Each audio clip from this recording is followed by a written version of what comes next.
এই তো রাজসভায় সবাই আজ সময়ে চলে এসেছে দেখছি। সময়ে তো আসতেই হবে মহারাজ। শীত কেটে বসন্ত এলো, কদিন পরে বসন্তেও হসন্ত না মানে পূর্ণচ্ছেদ পড়বে। এখন তো সকাল সকাল উঠছি, সকাল সকাল আসছি। কি বললে পণ্ডিত? কিছুই মাথা মুন্ডু বুঝলাম না। পণ্ডিত মশাই সোজা ভাষায় বলতে চাইছেন গরমকাল চলে এলো, তাই ঘুম ভাঙতে কারো দেরি হচ্ছে না, তাই সবাই তাড়াতাড়ি আসছে। একদম তাই। হ্যাঁ, গরমকাল। গরমকালের প্রথম দিন মানে নববর্ষ, আর নববর্ষ মানে হালখাতা, হালখাতা মানে মিষ্টি শরবত। আহা, বিকেল থেকে সন্ধেবেলাটা জমে জমজমাট। তাহলে তো সেদিন গোপালেরই দিন, হ্যাঁ? ভরপেট মিষ্টি ভোজন, হ্যাঁ? মিষ্টি নোনতা সবই হয়। যে কটা জায়গায় নিমন্ত্রণ পাই সব দোকানে কিছু অগ্রিম দিয়ে হালখাতা চালু করি, আর তারপর শুরু হয় ভুনিভোজ। এটা অত বড়াই করে বলার মতন কিচ্ছু না। আমি প্রত্যেকটা দোকানে ধার মিটিয়ে শোধ করে আসি, কোথাও কোনো ঋণ থাকে না। নতুন বছর নতুন জীবন, দেশ বিদেশ থেকে যে কত নিমন্ত্রণ আসে সে আর কি বলবো। দেশ বিদেশ থেকে নিমন্ত্রণ আসে আপনার? সত্যি কথাই বলছি, আমার বাড়িতে কত নিমন্ত্রণ আসে জানো? জানলে তোমার চোখ কপালে উঠবে। বাবা, বাবার কিছু নেই, খরচ করতে হয় বুঝলে, তোমার মতন কিপটে নাকি। তাহলে সব নিমন্ত্রণ আপনি নিজে গিয়ে রক্ষা করেন? রক্ষা করিবই কি, ধার দেনা না থাকলেও অগ্রিম দিয়ে খাতা খুলে আসি। বাবা,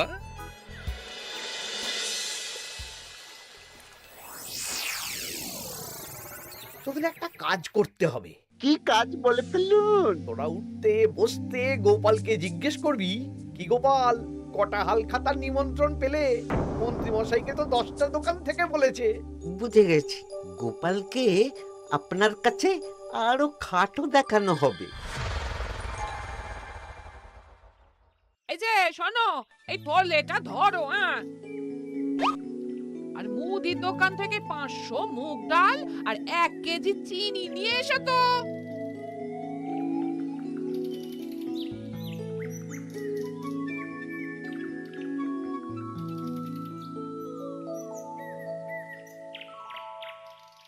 আরে গোপাল চন্দ্র যে, তা কোথায় যাওয়া হচ্ছে?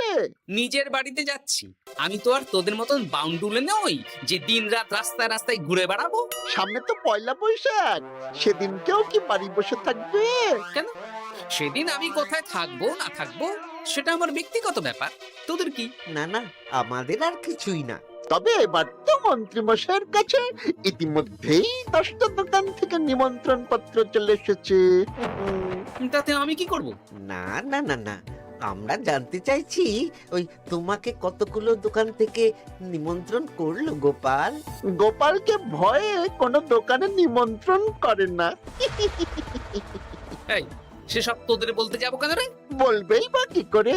একে তো কিপ্টে, নিশ্চয়ই হাল খাতায় কোনো অগ্রিম দেয় না, আর মন্ত্রী মশাই অগ্রিম দিয়ে দিয়ে ভরিয়ে দেন। কি জ্বালাতন রে বাবা।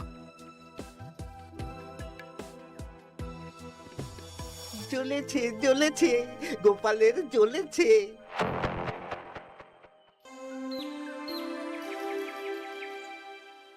তা কি খবর বলো? সবাই হালখাতার কেমন নিমন্ত্রণ পাচ্ছ? আমার মহারাজ ওই 2 জায়গা থেকে নিমন্ত্রণ এসেছে, ভোলার দোকান আর এক মুদির দোকান থেকে। আমার একটা কলমের দোকান থেকে নিমন্ত্রণ এসেছে মহারাজ। মহারাজ, আমার ওই একটা কামারশালা থেকে নিমন্ত্রণ এসেছে, আর মুদির দোকান থেকে। আর মন্ত্রী, তোমার কি খবর? মহারাজ, আমার আপাতত 17টা নিমন্ত্রণ এসেছে। বেশ বেশ। আমি তো আর গোপালের মতন কিপটে না, গোপালকে লোকজন ভয়ে নিমন্ত্রণ করে না। এই এই এই, তোমরা ঝগড়া করো না। আমি যেটা বলছি সেটা শোনো। পয়লা বৈশাখের দিন দুপুরবেলা রাজবাড়িতে তোমাদের সবার নিমন্ত্রণ রইল। সেদিন দুপুরে একটু খাওয়া দাওয়া হবে। বাহ, তাহলে তো বাংলা নববর্ষের প্রথম দিনটা জমে যাবে। একদম। কিন্তু সন্ধেবেলাটা জমবে না। কেন? আপনি এমন কেন বলছেন মন্ত্রী মশাই? কারণ এই হাল খাতায় তোমাকে কজন আর নিমন্ত্রণ করবে বলো? যতজনই করুন না কেন, আমি অগ্রিম দিয়েই আসি। সে তুমি পেটুক বলেই যাও, কিন্তু এবারে তোমার থেকে আমি অনেক বেশি নিমন্ত্রণ পাবো। আবার শুরু হতে চলেছে। এই তোমরা থামো। পণ্ডিত, নববর্ষের দিন রাজবাড়িতে পুজো হবে। আমি জানি তুমি সেদিন খুব ব্যস্ত থাকবে, কিন্তু রাজবাড়ির পুজোটা মনে করে করে দিতে হবে। নিশ্চয়ই মহারাজ, নিশ্চয়ই। আর গোপাল, মন্ত্রী, তোমরা দুজনেই আমাকে হাল খাতার নিমন্ত্রণ পত্র দেখাবে। কে কতগুলো নিমন্ত্রণ পত্র পেয়েছো? এতেই বোঝা যাবে যে কে কত জনপ্রিয়।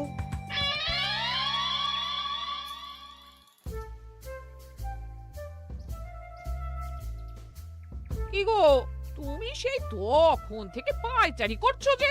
খাবারটা তো জল হয়ে গেল গো। গিন্নি, আমাকে কিছু একটা করতেই হবে বুঝলে। মন্ত্রী মশাই দিন রাত আমার পিছনে লেগে আছে। আরে কি হয়েছেটা কি? উনি বলছেন উনি নাকি কৃষ্ণনগরের সবচেয়ে জনপ্রিয়, তাই ওনার কাছে নববর্ষের হাল খাতায় সবচেয়ে বেশি নিমন্ত্রণ আসে। হাল খাতার নিমন্ত্রণ দিয়ে কি জনপ্রিয়তা বিচার করা যায় নাকি? কে কাকে একটা চিঠি পাঠালো আর সে মহান হয়ে গেল?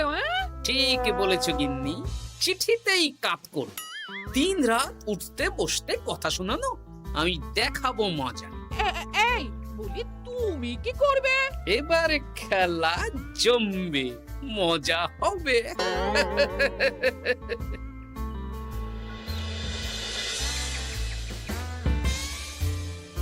কাজ হয়ে যাবে তো? হ্যাঁ হ্যাঁ, হয়ে যাবে গোপাল দাদা, কোনো চিন্তা করো না।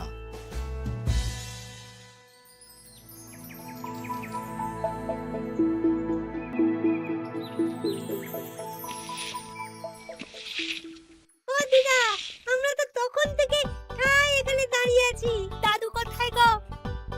তোদের দাদু আসছে আসছে, বলি এক্ষুনি চলে আসবে। হ্যাঁ, এই তো চলে এসেছি। বলো দাদু, এত সকাল সকাল তুমি আমাদের ডাকলে? এই নে, এই নিমন্ত্রণ পত্রগুলো মন্ত্রীকে দিয়ে আয়, আর বলবি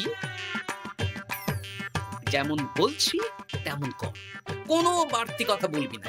মন্ত্রী মশাই আমাকে অনেক অপমান করার চেষ্টা করেছে, এবার আমিও মজা দেখাচ্ছি। হ্যাঁ, ঠিক আছে দাদু, তুমি যেমন বলছো আমরা তেমনই করছি। চল তাহলে মন্ত্রী মশাইয়ের বাড়ির দিকে যাই।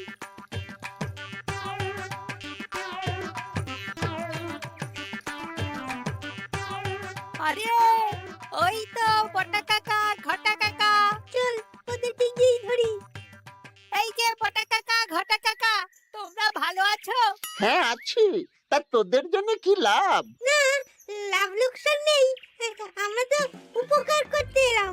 উপকার? তোমরা হলে মন্ত্রী মশাইয়ের খাস লোক, তাই ভাবছি কথাটা তোমাদের বলবো না মন্ত্রী মশাইয়ের কাছে সরাসরি গিয়ে বলবো। কি কথা? কয়েকটা লোক এসে মন্ত্রী মশাইকে খুঁজছিলেন, আমাদের জিজ্ঞেস করলেন মন্ত্রী মশাইকে আমরা চিনি নাকি। তা তোরা কি বললি? বললাম চিনি। ওনারা এই চিঠিগুলো আমাদের হাতে ধরিয়ে দিলেন, তারপর বললেন ওই পুজংপুর গ্রামে 15টা দোকানে পয়লা বৈশাখে মন্ত্রী মশাইয়ের নিমন্ত্রণ আছে। আচ্ছা তাই বুঝি? দে দে, আমরা এই চিঠিগুলো দিয়ে আসছি, তোরা বাড়ি যা। বেশ, গেলাম তাহলে। বলিস কিরে বটা ঘটা, ভুজংপুর? হ্যাঁ এই দেখুন না, রং বেরঙের নিমন্ত্রণ পত্র। বাবা, জন্মে ফুচংপুরের নামই শুনিনি, যাওয়া তো দূরের কথা, তাও আমাকে পয়লা বৈশাখে নিমন্ত্রণ করেছে। তার মানে আপনি কত জনপ্রিয় ভাবতে পারছেন? হ্যাঁ, অতুলনীয়, অভাবনীয় জনপ্রিয়তা। এই আনন্দে আমাদের কিছু খাওয়ান। এখন কি খাওয়াবো? নববর্ষের দিন তো অনেক মিষ্টি পাবো, সেদিনকে প্রাণ ভরে খাস। বেশ, আপনি তাহলে চটপট নিমন্ত্রণ পত্রগুলো দেখে নিন। এ কি, মন্ত্রী এখনো এলো না যে? হয়তো উনি খুব ব্যস্ত। যাই হোক, শোনো গোপাল, তোমাদের তো আগেই বলেছি এবছর রাজবাড়িতেও নববর্ষের দিন লক্ষ্মী গণেশ পুজো হবে। হ্যাঁ মহারাজ, তা তো বলেছেন। তা তোমাকে একটা দায়িত্ব দিতে চাই। বলুন মহারাজ। কি দায়িত্ব? তুমি মৃৎশিল্পী ভাইয়ের সাথে দেখা করে একবার খোঁজ নিয়ে আসবে প্রতিমা বানানোর কাজ কত দূর হলো। আচ্ছা মহারাজ, হে আর এমন কি কাজ, আমি আজকেই খবর নিয়ে নেব। ক্ষমা করবেন মহারাজ, আজ রাজসভায় আসতে একটু দেরি হয়ে গেল। কেন আজ হঠাৎ করে দেরি কেন? কি হয়েছিল তোমার? জ্বর, বমি না পেটের ব্যামো? জনপ্রিয়তা মহারাজ, আমার জনপ্রিয়তা দিনের পর দিন বেড়েই চলেছে। হুজুমপুর রাজ্যের 15টা দোকান থেকে আমি হালখাতার নিমন্ত্রণ পেয়েছি। ভাবা যায়? বাবা, ওই রাজ্যে যাওয়া তো দূর, নামও কোনোদিন শুনিনি। হুজুমপুর। এ 200 মাইল দূরের রাজ্য। চিঠিগুলোতে বিশদে ঠিকানা লেখা আছে। বাবা, বিশাল ব্যাপার তো। তা গোপাল, তুমি কতগুলো নিমন্ত্রণ পেলে? আমি পেয়েছি, বেশ কিছু পেয়েছি মন্ত্রী মশাই। দেখবো নববর্ষের দিন দেখবো তুমি কতগুলো নিমন্ত্রণ পেয়েছো। আমি এই রাজ্য ভিন রাজ্য সব জায়গায় যাব, হালখাতায় অগ্রিম দেব আর মিষ্টি খাবো। বেশ, ঠিক আছে।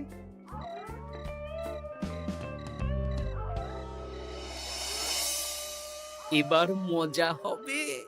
শোন, তোরা কোনো কথা বলবি না, তোরা শুধু আমার পিছু পিছু আয় আর মন্ত্রী মশাইয়ের বাড়ির দরজার সামনে চিঠিগুলো ফেলে দে। আচ্ছা দাদু।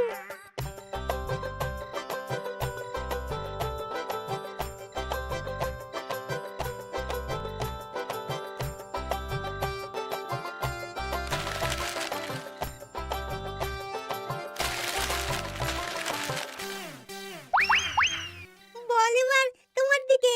ঠিক বলেছিস, মন্ত্রী মশাই উঠতে বসতে অনেক অপমান করেছেন। ওনার জনপ্রিয়তা বেশি, তাই ওনার অহংকার। অহংকারে মাটিতে পা পড়ছিল না, তাই না দাদু? একদম তাই। শোন, কালকে দুপুর বেলাও চুপি চুপি আসবো, কেমন? দুপুরে যখন মন্ত্রী মশাই ভাত ঘুম দেবেন ঠিক তখন। চল এখন বাড়ি যাই।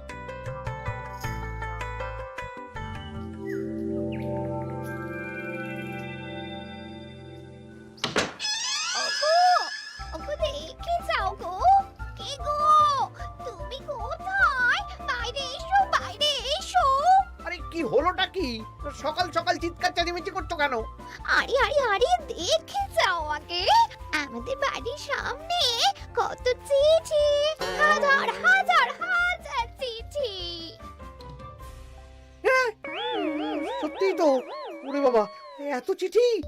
দেখি দেখি দেখি। কিসের চিঠি গো? হালখাতার নিমন্ত্রণ গো, ঘেচাংনগর গ্রাম থেকে। দেখি এটা এটা দেখি মল্লপুরের মুদিখানা, দক্ষিণনগরের দশকর্মা। ওগো, এইসব জায়গা তো নামই শুনিনি। তাই তো দেখছি। আমি এত জায়গায় নিমন্ত্রণ রক্ষা করব কি করে?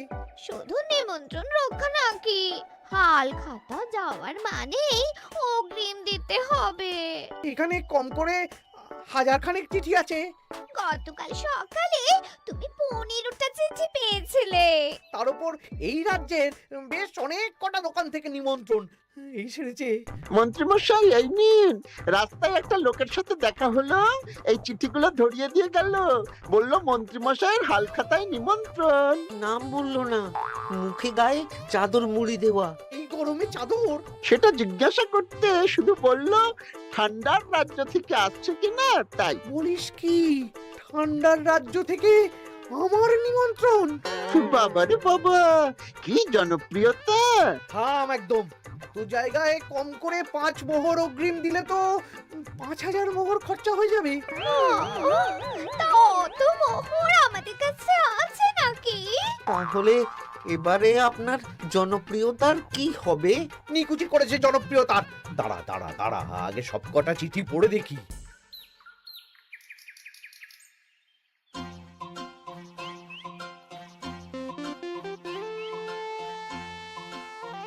আরে এই তো পটু ভাই, তোমার বাড়িতে যাচ্ছিলাম।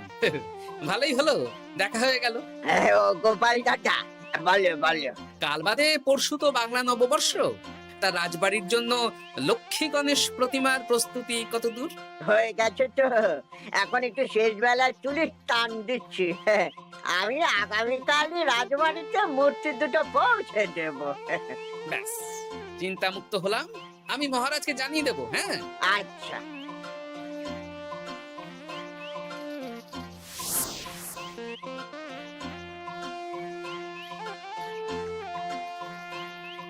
পুটির বাবা, তোমাকে সকাল সকাল যে কাজটা করতে বলেছিলাম সেটা করেছে তো? হ্যাঁ গোপাল দাদা, সব চিঠি বটা ঘটার হাতেই ধরিয়ে দিয়েছি। তা তোমাকে চিনতে পারেনি তো? না না, চিনবে কিভাবে? আমি তো চাদর মুড়ি দিয়ে দেখা করেছি। এই চাদরটা? হ্যাঁ, তাহলে এটা এখনো গায়ে দিয়ে মুখ খুলে ঘুরছো কেন? হ্যাঁ, এক্ষুনি খোলো খোলো খোলো। ঠিক বলেছো। দুপুরবেলা অনেক কাজ আছে। কি কাজ? শোনো। আচ্ছা। কি মুশকিল, এখন এতগুলো চিঠি আমাকে একা পড়তে হবে। তাহলে এখানেই বসে থাকো, বুঝলে? খাও দাও আর চিঠি পড়ো। নববর্ষে আবার সব জায়গায় নিমন্ত্রণ রক্ষা করতে যেতে হবে তো। আরে উফ, ও কি জ্বালা। আমরা তাহলে এখন আসি। হ্যাঁ, ভাগ ভাগ।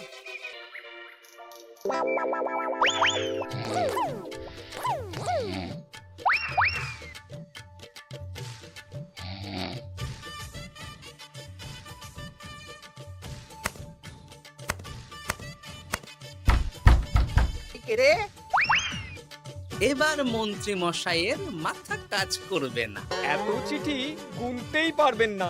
ওরে বাবারে, আমার কান্না পাচ্ছে। এখানে তো পাহাড় সমান চিঠি। কোথা থেকে না কোথা থেকে আমাকে নিমন্ত্রণ করছে। তুমি এত জায়গায় যাবে কি করে? আমি বুঝতে পারছি না। ঢোকাও ঢোকাও, সব চিঠি ঘরে ঢোকাও।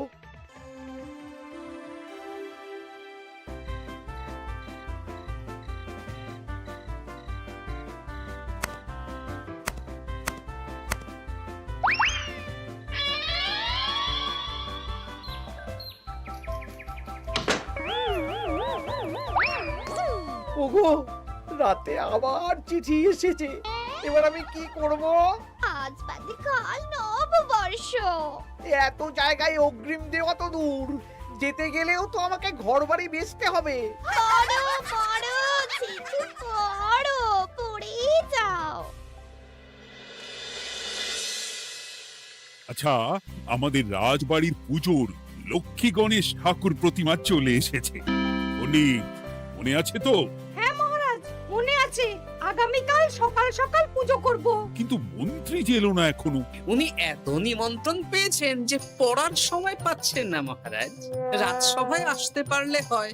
বাবা বাবা বাবা, এত নিমন্ত্রণ! আমিও লোক মুখে শুনলাম উনি নাকি হাজার হাজার নিমন্ত্রণ পাচ্ছেন। দিন রাত বস্তা বস্তা নিমন্ত্রণের চিঠি আসে।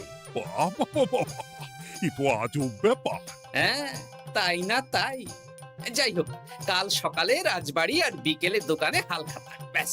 একদম।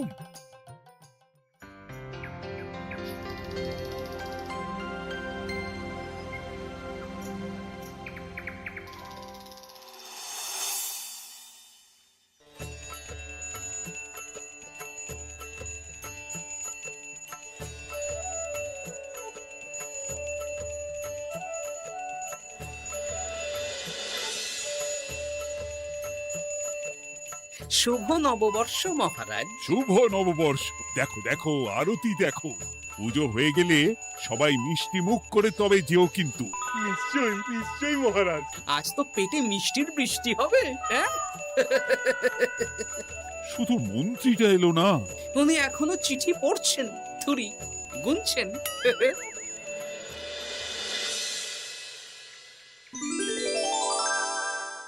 আমার কি সৌভাগ্য! রাজবাড়ির সবাই আমার দোকানে হাল খাতা করতে এসেছে। শুধু মন্ত্রী মশাই আসেন। হ্যাঁ, ওকে কদিন ধরে রাজসভাতেও দেখছি না। ভোলা, এই নাও তোমার অগ্রিম। আমাকে যেতে হবে। এ কিরকম হালখাতা রক্ষা মন্ত্রী মশাই? শুভ নববর্ষ বলুন, আমরা সবাই এখানে আছি। সবার সাথে কথা বলুন। হ্যাঁ, কিন্তু অভদ্রতা। তুমি দাঁড়াও। মহারাজ, আমাকে ছেড়ে দিন। আমার মাথা কাজ করছে না মহারাজ। কত হাজার যে নিমন্ত্রণ পেয়েছি, ঠিক ঠিকানা নেই। তা সব নিমন্ত্রণ রক্ষা করতে পারবে তো মন্ত্রী? না না না অত সম্ভব নাকি? দেশ বিদেশ, এই রাজ্য ভিন রাজ্য, ফতুংপুর, হ্যানা তেনা সব জায়গা থেকে নিমন্ত্রণ পেয়েছি। তাহলে আপনি যে রাজসভায় বড় মুখ করে বললেন আপনি নববর্ষের দিন যত জায়গায় নিমন্ত্রণ পান সব জায়গায় হাল খাতা রক্ষা করেন আর অগ্রিম দিয়ে আসেন। এ আমি জানি নাকি যে এত নিমন্ত্রণ পাবো? তাহলে তো মন্ত্রী তুমি ভুল করেছো।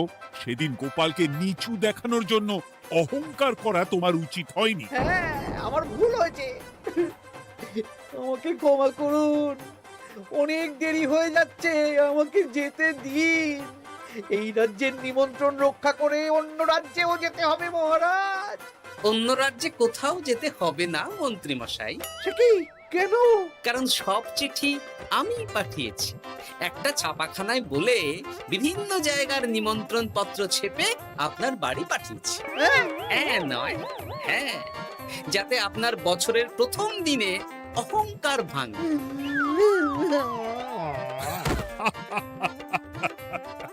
বলো বলো সবাই, শুভ নববর্ষ।